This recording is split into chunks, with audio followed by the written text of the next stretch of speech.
నమస్కారం సత్య న్యూస్ కి స్వాగతం. ముందుగా ముఖ్యాంశాలు. ఆర్డీఓ కార్యాలయం ఎదుట అఖిలపక్షం నాయకుల ధర్నా. మున్సిపల్ కమిషనర్ టీఆర్ఎస్ పార్టీ ఏజెంట్గా వ్యవహరిస్తున్నారని ఆరోపణ. జక్రన్పల్లి మండలంలోని బ్రాహ్మణపల్లి గ్రామంలో నేడు శ్రీ వర వెంకటలక్ష్మి బాలాజీ దేవస్థానం కళ్యాణోత్సవం జాతరకు సిద్ధం. ఆర్మూర్ మండలం మామిడిపల్లిలో లక్కీ డ్రా ద్వారా లబ్ధిదారుల ఎంపిక. గొల్లా కుర్మా యాదవులు అవకాశాన్ని సద్వినియోగం చేసుకోవాలి సూచించిన తహసీల్దార్ రాజేందర్. మిషన్ భగీరథ పైప్లైన్ పనులు చురుకుగా సాగుతున్నాయి. మే నెలాఖరు వరకు ఇంటింటికి నల్ల నీళ్లను అందిస్తాం. మున్సిపల్ చైర్పర్సన్ స్వాతి సంజయ్ సింగ్ వెల్లడి. ప్రశాంతంగా కొనసాగుతున్న ఇంటర్ అడ్వాన్స్ సప్లిమెంటరీ పరీక్షలు. 3 పరీక్ష కేంద్రాలను తనిఖీ చేసిన ఇంటర్ విద్యాధికారి ఒడ్డెన్న. ఆర్మూర్ పట్టణంలో పేరుకుపోతున్న మట్టి కుప్పలు. మున్సిపల్ అధికారుల నిర్లక్ష్యంతో ఇబ్బందులు పడుతున్న ప్రజలు.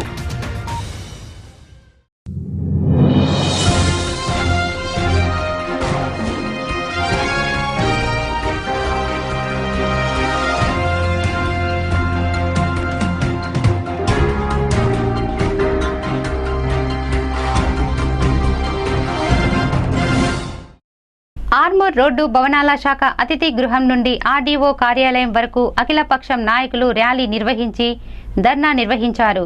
నిన్న జరిగిన మున్సిపల్ సర్వసభ్య సమావేశం 5 నిమిషాల్లో ఏకపక్ష తీర్మానం చేసి సమావేశాన్ని ముగించిన అధికార పార్టీ చైర్పర్సన్కు కమిషనర్ శైలజ వంత పాడారని అఖిలపక్ష నాయకులు ఆగ్రహించారు.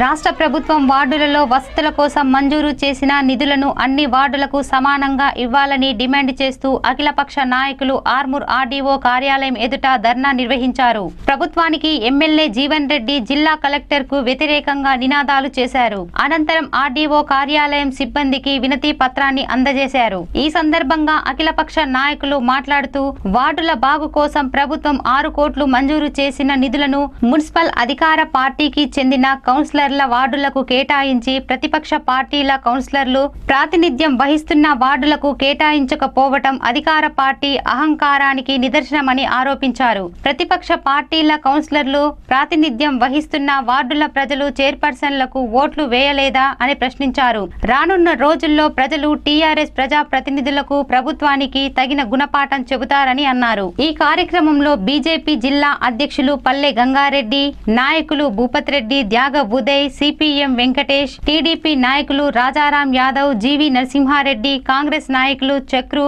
కంచెట్టి గంగాధర్, దేవారాం, ముత్తెన్న, నర్మె నవీన్, షికారి శ్రీనివాస్ తదితరులు పాల్గొన్నారు.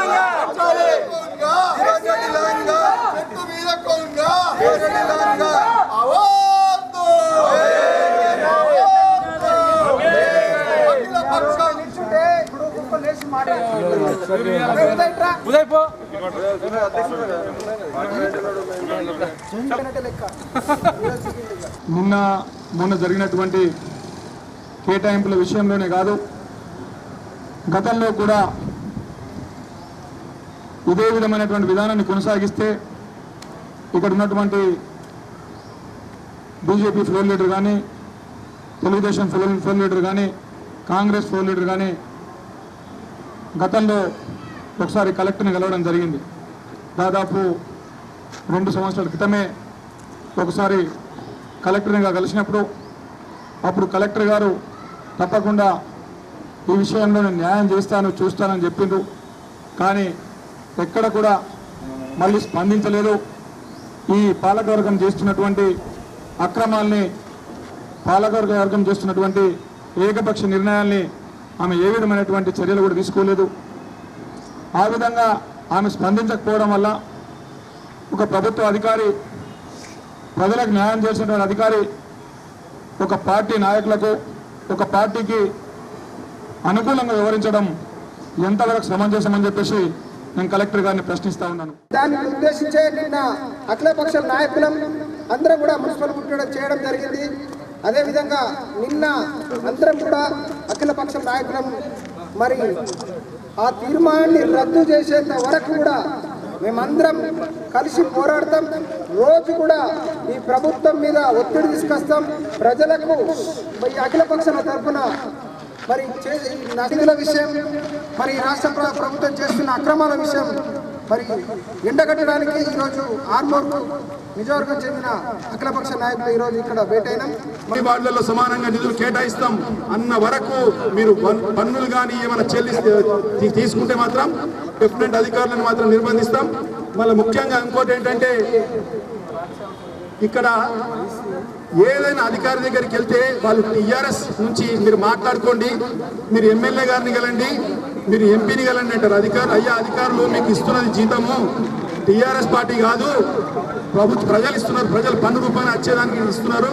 ఇప్పుడు మేము ఇంతసేపు వచ్చినా కానీ ఇక్కడ ఆర్టీఓ నుంచి ఎవరు కూడా మినిమం ఎందుకు వచ్చిర్రు, మీరు ఏం చేస్తుర్రు, మీ బాధ ఏంటిదని అడిగే దాఖలా లేవు.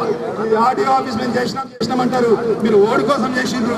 ప్రజల సాధక బాధలు తెలుసుకోవడానికి ఆర్టీఓ ఆఫీస్ ఉన్నది కానీ కేవలం టీఆర్ఎస్ పార్టీ కోసం ఆర్టీఓ ఆఫీస్ లేదు. మీరు టీఆర్ఎస్ పార్టీ కార్యకర్తల కోసమో లేకుంటే టీఆర్ఎస్ పార్టీ కోసమో ప్రభుత్వము ఇది చేయడం కాదు. ప్రజలందరూ ఎన్నుకున్నటువంటి ప్రజాప్రతినిధుల ద్వారా మాత్రమే ప్రభుత్వాలు ఎన్నికైతాయి. అయితే వాళ్ళు ఏం చేయాలా, ప్రభుత్వంలోకి వచ్చిన తర్వాత ప్రతి పైసా అందరికీ అందే విధంగా చూడాలే తప్ప తన వాళ్ళకే డబ్బులు ఇచ్చుకొని మిగతా వాళ్ళని ఎండగడతంటే ఇది కరెక్ట్ కాదు. గతంలో ఆంధ్ర పాలకులు ఉన్నప్పుడు తెలంగాణ వస్తే నీళ్లు నిధులు ఉద్యోగాలు అన్నీ మాకే అని చెప్పి పోరాటాన్ని ముందుకు తెచ్చినటువంటి కేసీఆర్ గారు ఈరోజు కరెక్ట్గా ప్రజాస్వామ్య పద్ధతిలో పాలన కొనసాగిస్తలేడు, త్వరలో గడిల పాలన కొనసాగిస్తుండని చెప్పడానికి ఇది ఒక ప్రత్యక్ష ఉదాహరణ. లాభం కంటే కూడా నష్టమే ఉంది తప్ప ఈ ఒక్క పైసా లాభం లేదు. మొత్తం వ్యాపారస్తులందరికీ గిరాకులు కాకుండా వాళ్ళు కనీసం కిరాయిలు కట్టలేనటువంటి పరిస్థితికి నెట్టబడుతున్నారు. జక్రన్పల్లి మండలంలోని బ్రాహ్మణపల్లి గ్రామంలో శ్రీ వర వెంకటలక్ష్మి బాలాజీ దేవస్థానం కళ్యాణోత్సవం జాతరకు ముస్తాబయ్యింది. ధ్వజస్తంభం పూజా కార్యక్రమాలు ప్రారంభమయ్యాయి. శ్రీ చక్రవర్తుల సుదర్శనాచార్యులు మాట్లాడుతూ నేడు శ్రీ వర వెంకటలక్ష్మి దేవస్థానం బ్రహ్మోత్సవాల పూజా కార్యక్రమం నిర్వహించి తదుపరి కళ్యాణం జాతర జరుగునని తెలిపారు. వీడీసీ సభ్యులు సోమ రాజేశ్వర్, భూషణ్, బాలకిషన్లు మాట్లాడుతూ బ్రాహ్మణపల్లి గ్రామ చుట్టుప్రక్కల గ్రామాల ప్రజలు అధికంగా పాల్గొనాలని తెలిపారు. సర్పంచ్ గాండ్ల భూమికా శేఖర్, ఎంపీటీసీ జక్కం మమతా సాయిలు హోమం కార్యక్రమంలో పాల్గొని ప్రత్యేక పూజలు చేశారు. తదుపరి కార్యక్రమంలో భక్తులు అధికంగా పాల్గొనాలని కోరారు. ఈ కార్యక్రమంలో భక్తులు, బ్రాహ్మణపల్లి గ్రామస్తులు అధికంగా పాల్గొన్నారు.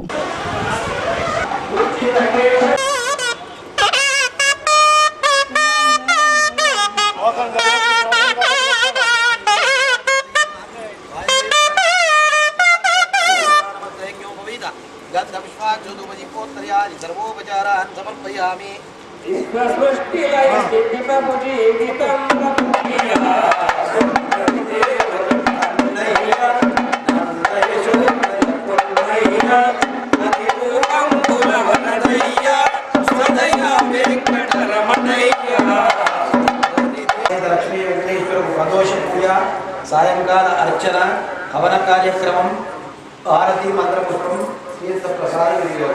ఈ పూజా కార్యక్రమాలు సకాలంలో 6 గంటలకు వచ్చేసి భగవంతుని అనుగ్రహాన్ని పొందగలరు. వెంకటాద్రి సమస్తానం బ్రహ్మాండే నాస్తి కించన వెంకటేశమో దేవో న భూతో న భవిష్యతి కళ్యాణాద్భుతగాత్రాయ కామితార్థ ప్రదాయినే శ్రీమద్వేంకటనాథాయ శ్రీనివాసాయ తే నమః. కలవు వెంకటనాయక అని కలియుగములో మనకు సిద్ధి పొందాలంటే విష్ణుమూర్తి యొక్క బుద్ధావతారం. కలియుగములో శ్రీ వెంకటేశ్వరుడు తిరుపతిలో ప్రత్యక్ష దేవత.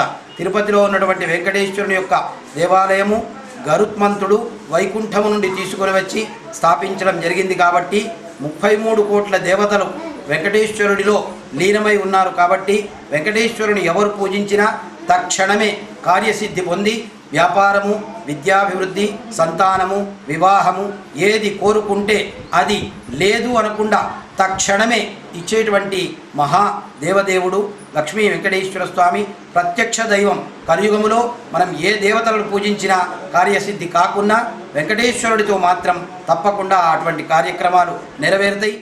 ఆర్మూర్ మండలం మామిడిపల్లి గ్రామంలోని హనుమాన్ ఆలయంలో గొల్లా కుర్మా యాదవులతో తహసీల్దార్ రాజేందర్, ఇన్ఛార్జ్ ఎంపీడీఓ దామోదర్లు సమావేశాన్ని నిర్వహించారు. 36 మందిని లక్కీ డిప్ ద్వారా ఎంపిక చేశారు. తెలంగాణ ప్రభుత్వం గొల్లా కుర్మా యాదవుల కుల అభివృద్ధి కోసం 75% సబ్సిడీపై గొర్రెలను అందజేసే కార్యక్రమాన్ని చేపట్టింది. ఇందులో భాగంగా ఆర్మూర్ మండలం మామిడిపల్లిలోని హనుమాన్ మందిర ఆవరణలో గొల్లా కుర్మా యాదవులతో సమావేశాన్ని నిర్వహించారు. మొత్తం 72 మంది దరఖాస్తు చేసుకోగా 32 మందిని లక్కీ డిప్ ద్వారా ఎంపిక చేశారు. అనంతపూర్ జిల్లా నుండి గొర్రెలను తీసుకువచ్చి ఒక్కొక్క లబ్ధిదారునికి 20 గొర్రెలు 1 పొట్టేలును అందజేస్తామని తహసీల్దార్ రాజేందర్ చెప్పారు. గొర్రెల కోసం షెడ్డును ఏర్పాటు చేసి ఇస్తామని, అందరూ లబ్ధిదారులకు కలిపి ఒక నీటి తొట్టెను, గడ్డి పెంచుకున్న వారికి ఎకరానికి 30,000, గొర్రెలకు ఇన్సూరెన్స్ చేస్తామని, గొర్రెలను పెంచాలని అమ్మవద్దని చెప్పారు. ఈ సమావేశంలో ఇన్ఛార్జ్ ఎంపీడీఓ దామోదర్, పశు వైద్యాధికారులు బాలాజీ, శైలజ, సర్పంచ్ రవిగౌడ్, పంచాయతీ కార్యదర్శి కారోబార్ తదితరులు పాల్గొన్నారు.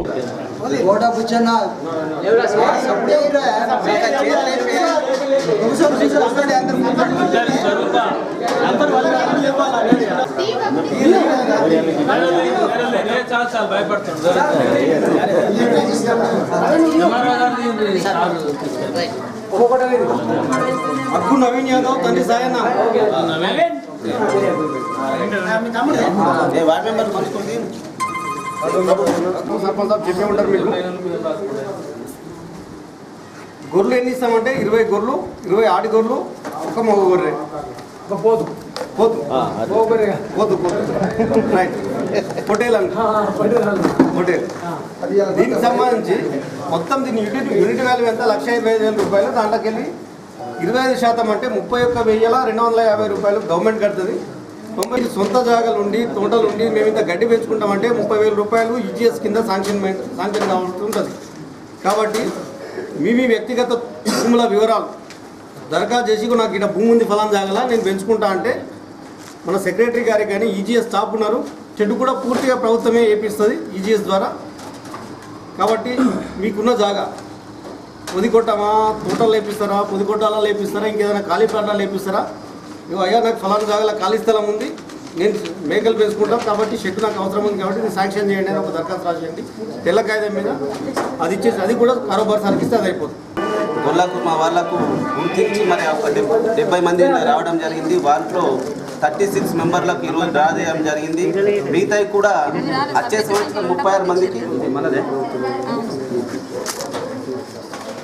మరి గొల్లా కుర్మా వాళ్ళు బాగుండాలనే ఉద్దేశం కొద్ది రాష్ట్ర ముఖ్యమంత్రి వర్యులు ప్రతి కుటుంబానికి సబ్సిడీ ఇస్తూ మరి ఆదుకున్నటువంటి ప్రభుత్వం ఈ తెలంగాణ ప్రభుత్వం ఈ సందర్భంగా తెలియజేస్తూ మరి ప్రతినిత్యం కూడా మన నియోజకవర్గం గురించి ప్రతినిత్యం కృషి చేస్తున్నటువంటి జీవన్ రెడ్డి అన్నగారు మరి మనకైతే ఏదైతే అనంతపూర్ కొనడానికి వెళ్తామో ఆ రోజు డేట్ తీసుకొని మన అన్నగారు జీవన్ రెడ్డి గారు మనతో వచ్చి మరి అక్కడ చూసిన తర్వాత మంచిగా ఉన్నట్లయితే అక్కడనే కొనుడు లేదు, అక్కడ బాగాలేవంటే కూడా మరి ఇంకో రాష్ట్రానికి కూడా మనం కొనుగోలుకు వెళ్ళడానికి ప్రయత్నం చేస్తామని కూడా ఈ సందర్భంగా మన యాదవులందరూ కూడా ఒక విజ్ఞప్తి చేస్తూ ఆర్మూర్ పట్టణంలో మిషన్ భగీరథ పైప్లైన్ పనులు చురుకుగా సాగుతున్నాయని, మే నెలాఖరు వరకు ఇంటింటికి ఫిల్టర్ నీళ్లను అందిస్తామని మున్సిపల్ చైర్పర్సన్ స్వాతి సంజయ్ సింగ్ అన్నారు. ఆర్మూర్ పట్టణంలోని అంబేద్కర్ చౌరస్తాలో నిర్వహిస్తున్న మిషన్ భగీరథ ప్రధాన పైప్లైన్ పనులను పర్యవేక్షించారు. ఈ సందర్భంగా మున్సిపల్ చైర్పర్సన్ స్వాతి సంజయ్ సింగ్ మాట్లాడుతూ ఎమ్మెల్యే జీవన్ రెడ్డి ప్రత్యేక దృష్టి పెట్టడంతో ఆర్మూర్ పట్టణంలో మిషన్ భగీరథ పనులు వేగంగా జరుగుతున్నాయన్నారు. ఆర్మూర్ పట్టణానికి వచ్చే పైప్లైన్ ప్లానులో మార్పు చేయటం వల్ల పైప్లైన్ పనులు ఆలస్యంగా అయ్యాయన్నారు. కార్మికులను పెంచుతూ పైప్లైన్ పనులను వేగవంతంగా పూర్తి చేస్తామన్నారు. మంచినీళ్ల కోసం ఏ ఆడబిడ్డ బయటకు పోకూడదనే ఉద్దేశంతో సీఎం కేసీఆర్ ఈ బృహత్తర ప్రణాళికను రూపొందించారని, రాబోయే రోజుల్లో ఆర్మూర్ పట్టణంలో తాగునీటికి కష్టాలు తొలగిపోతాయని పేర్కొన్నారు. ఈ కార్యక్రమంలో కౌన్సిలర్ లతాజో శ్రీనివాస్ పాల్గొన్నారు.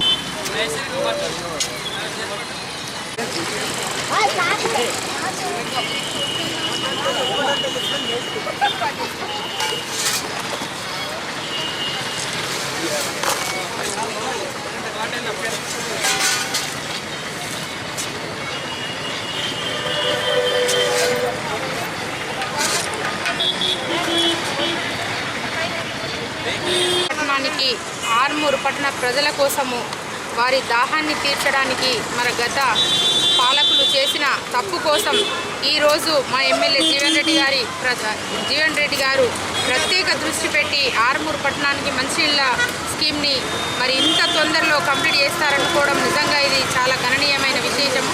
మరి ఈరోజు ఈ వర్క్ ఇంత స్పీడప్ కావడానికి కారణం మన ఎమ్మెల్యే జీవన్ రెడ్డి గారు. తను స్వయంగా మన ఎంపీ కవితక్క గారి సహకారంతో అదేవిధంగా మన కేసీఆర్ గారిని ఆర్మూర్ పట్టణానికి తీసుకొచ్చి వారి చేతుల మీదనే ఈ ఇనాగ్రేషన్ అనేది పెట్టడం జరిగింది. మరి గతంలో 10% మనము డబ్బులు చెల్లించని పరిస్థితులు ఉండే, మరి ఆ డబ్బులు కట్టినందువల్ల ఈ స్కీమ్ ఎక్కడిదక్కడ ఆగిపోయి ఉండే. మన గతంలో వర్క్ నడిచి కూడా మరి నడవలేని పరిస్థితులు మనం చూసినాము. మరి ఈరోజు ఆ 10% డబ్బుల్ని మరి ప్రత్యేకంగా మన సీఎం కేసీఆర్ గారు ఖచ్చితంగా తెలంగాణలో ఉన్న ప్రతి ఆడబిడ్డ కూడా బిందె తీసుకొని బయటకు వెళ్ళొద్దు అన్న ఒక నినాదంతో మరి ఆర్మూర్ పట్టణానికి వచ్చి మన అందరికీ నిజంగా ఈరోజు ఈ నీళ్ళ అపర భగీరథుడైన మన సీఎం గారు మరి ఆ 10% డబ్బులు మనకు మాఫీ చేసి తనే స్వయంగా ఈ డబ్బుల్ని కట్టి మెగా కంపెనీ వాళ్ళకి కట్టిన తర్వాత ఈ వర్క్ ఇంత స్పీడప్ అయింది. సీఎం గారికి అదేవిధంగా ఎమ్మెల్యే జీవన్ రెడ్డి గారికి ఎంపీ కవితక్క గారికి నిజంగా ఆడబిడ్డల తరపు నుండి ఆర్మూర్ నియోజకవర్గ ప్రజలందరి తరపు నుండి నేను ప్రత్యేకంగా ధన్యవాదాలు తెలుపుకుంటూ రాష్ట్ర వ్యాప్తంగా మొదలైన ఇంటర్ అడ్వాన్స్ సప్లిమెంటరీ ప్రథమ ద్వితీయ సంవత్సరం పరీక్షలు ప్రశాంతంగా కొనసాగుతున్నాయి. నేడు ప్రథమ సంవత్సరం గణితం బాటనీ సివిక్స్ ఫస్ట్ పేపర్, ద్వితీయ సంవత్సరం గణితం సెకండ్ పేపర్ పరీక్షలు జరిగాయి. జిల్లా వ్యాప్తంగా 3 పరీక్ష కేంద్రాలను జిల్లా ఇంటర్ విద్యాధికారి వడ్డెన్న తనిఖీ చేశారు. ప్రథమ సంవత్సరం గణితం బాటనీ సివిక్స్ ఫస్ట్ పేపర్ పరీక్షకు జిల్లా వ్యాప్తంగా మొత్తం 9,599 మంది విద్యార్థులు పరీక్ష వ్రాయాల్సి ఉండగా 9,109 మంది విద్యార్థులు పరీక్ష వ్రాయగా 490 మంది విద్యార్థులు గైర్హాజరు అయినట్లు జిల్లా ఇంటర్ విద్యాధికారి వడ్డెన్న తెలిపారు. ద్వితీయ సంవత్సరం గణితం సెకండ్ పేపర్ పరీక్షకు మొత్తం 2,242 మంది విద్యార్థులు పరీక్ష వ్రాయాల్సి ఉండగా 2,110 మంది విద్యార్థులు పరీక్షకు హాజరవగా 132 మంది విద్యార్థులు గైర్హాజరు అయినట్లు ఆయన చెప్పారు. జిల్లా వ్యాప్తంగా 3 పరీక్ష కేంద్రాలను తనిఖీ చేసినట్లు ఆయన వెల్లడించారు. ఎలాంటి మాల్ ప్రాక్టీస్ కేసు నమోదు కాలేదని ఆయన తెలిపారు. ఆర్మూర్ పట్టణంలోని పలు వార్డులలో మట్టి కుప్పలు ఎక్కడికక్కడే పేరుకుపోతున్నాయి. ముఖ్యంగా పట్టణంలోని చిన్న బజార్, పెద్ద బజార్, హుస్నాబాద్ గల్లీలలో పేరుకుపోయిన మట్టి కుప్పలను గత 2 నెలలుగా తీయలేదు. మున్సిపల్ అధికారుల నిర్లక్ష్యంతోనే వార్డు ప్రజలు తీవ్ర ఇబ్బందులను ఎదుర్కొంటున్నారు. పట్టణంలోని చిన్న బజార్, పెద్ద బజార్, అశోక్ నగర్, పిప్రి గల్లీ, హుస్నాబాద్ గల్లీలలో పాత ఇళ్లు ఎక్కువగా ఉన్నాయి. వర్షాకాలం సమీపిస్తుండటంతో పాత ఇళ్లకు మరమ్మతులు చేసుకుంటున్నారు. దీంతో పాత ఇంటిలోని మట్టి, కూన పెంకులు రోడ్డు పక్కనే పోసి మున్సిపల్లో చెప్పి తీయించేస్తుంటారు. కానీ 2 నెలలుగా ఈ మట్టి కుప్పలు తొలగించకపోవటంతో ఇరుకుగా ఉండే రహదారులపై ద్విచక్ర వాహనాలు, ఆటోలు, పాదాచారులు వెళ్లాలంటే తీవ్ర ఇబ్బందులు పడుతున్నారు. సాక్షాత్తు మున్సిపల్ చైర్పర్సన్ పాత ఇంటి ముందు 2 నెలలుగా మట్టి కుప్పలు ఉన్నా తొలగించకపోవటంతో మిగతా వార్డులలోని మట్టి కుప్పలు తొలగించడానికి ఎన్ని నెలలు పడుతుందోనని ప్రజలు బాహాటంగానే విమర్శిస్తున్నారు. ఇకనైనా మున్సిపల్ అధికారులు దృష్టి పెట్టి మట్టి కుప్పలు తొలగించాలని ప్రజలు కోరుతున్నారు.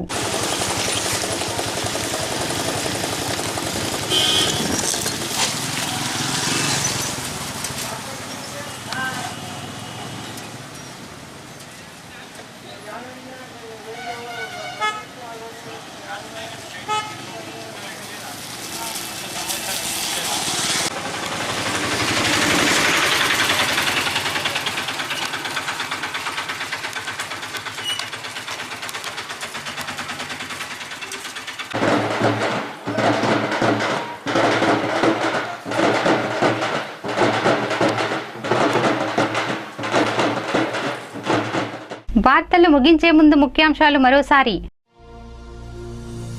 ఆర్డీఓ కార్యాలయం ఎదుట అఖిలపక్షం నాయకుల ధర్నా. మున్సిపల్ కమిషనర్ టీఆర్ఎస్ పార్టీ ఏజెంట్గా వ్యవహరిస్తున్నారని ఆరోపణ. జక్రన్పల్లి మండలంలోని బ్రాహ్మణపల్లి గ్రామంలో నేడు శ్రీ వర వెంకటలక్ష్మి బాలాజీ దేవస్థానం కళ్యాణోత్సవం జాతరకు సిద్ధం.